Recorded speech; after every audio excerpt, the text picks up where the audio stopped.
Hello everyone, how's it going? I want to start off this video by saying thank you to all of you for helping to get the mashup video to over 400 views.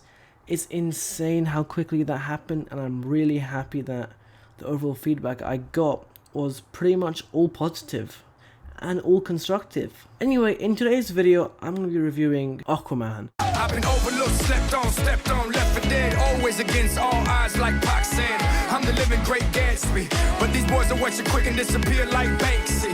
From ocean to ocean, sea to sea, I'm something that you gotta see. So Aquaman is the latest film in the DC Extended Universe, a film franchise that had so much potential. However, pretty much all of the films that have released, let's just say, haven't been very good. There are multiple reasons why these films, in my opinion, aren't very good, but that's a video for another day. Our first real introduction to this version of Aquaman was in the abysmal film Justice League that came out just over a year ago. And to be honest, I did not hate Jason Momoa's interpretation of Aquaman, and I thought it was pretty fresh and a unique take on quite an old and somewhat dull character.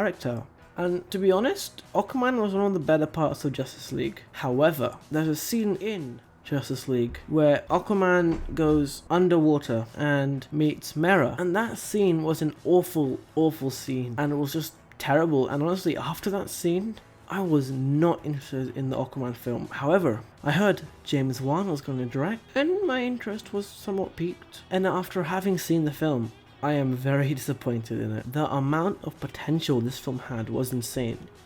Yet what we got was a pretty bland and terribly written mess of a comic book film. My main gripe with this film is the horrible writing.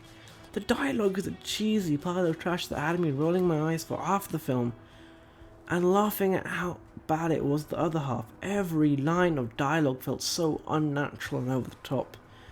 And now I know the film is meant to feel like a cheesy 80s macho action film, but come on, the amount of effort put into the dialogue is practically non-existent here.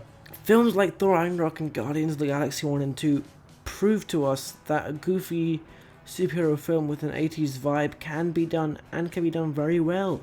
So there was no reason why this couldn't have worked. Due to the terrible dialogue, none of the actors can give good or meaningful performances, and the acting can range from awful to decent throughout the film. However, most of the performances were just pretty mediocre and uninteresting. On top of this, the narrative and plot in the film is terrible. The story feels like a bunch of better films mushed together. You have elements from Black Panther, Thor, How to Train Your Dragon 2, and a lot more films. And in addition to this film tries to do way too much at once. This film feels like 3 films worth of Aquaman stories meshed together. You have a Black Manta storyline, you have a King Orm storyline, then you have this another storyline about how everything is going into chaos, and none of it works. Black Manta appears in almost practically the very beginning of the film, then shows up in like 2 more scenes and then disappears. And if I'm being honest, Black Manta is a lot more interesting than the main villain, King Orm or Ocean Master. I honestly really dislike Ocean Master, and even though he isn't as bad as Carlton Drake / Riot from Venom, he is a lot more uninteresting and very dull in comparison to Black Manta. This is really because Black Manta's motivation and reason for hating Aquaman shows us a different side to Arthur Curry. And if Black Manta was the main villain, Aquaman would have to directly confront his mistakes and flaws as a hero, and also deal with the fallout of his actions. This, in my opinion, would have made for a much more interesting narrative, even though it would have been a little like a simple revenge tale, something we've seen before. But it would have made for a much better film, because Orm's motivations in the film is that he's angry at the surface world because they've ruined and polluted the ocean and somehow damaged Atlantis. However, we never really see this pollution and damage affect Atlantis or Orm. And there's a scene where Orm captures Aquaman and rambles on for quite a while about this, and then shows a hologram of a bunch of trash in the ocean. This could have been a lot more interesting, and the message is very important, yet the way it is presented is really forced and terrible. And Orm as a villain does not feel fresh or fun or new. He feels like every villain we ever have.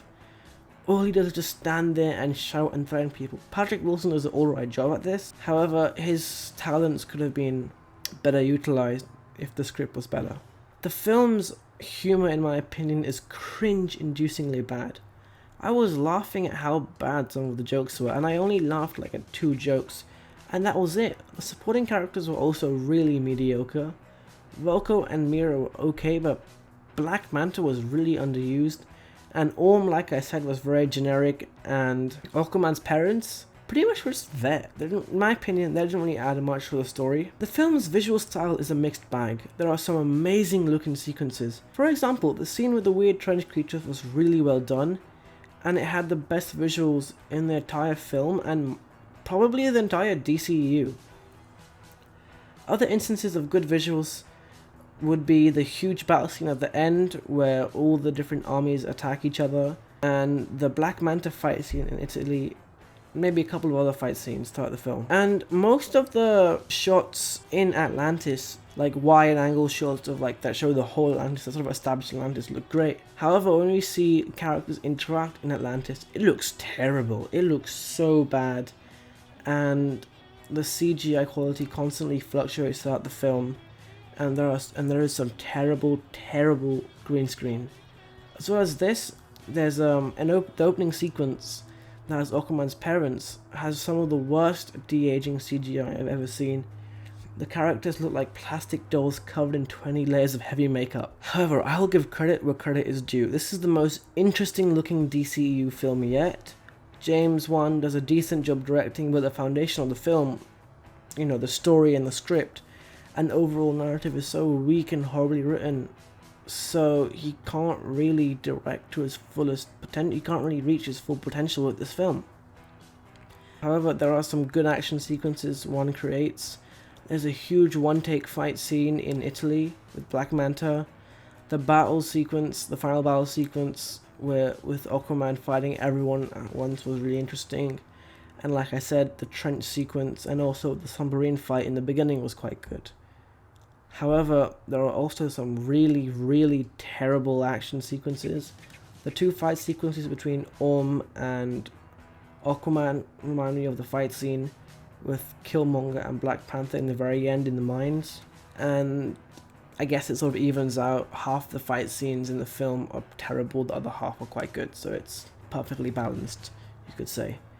Wan has proven to us for this film that he can do great action sequences.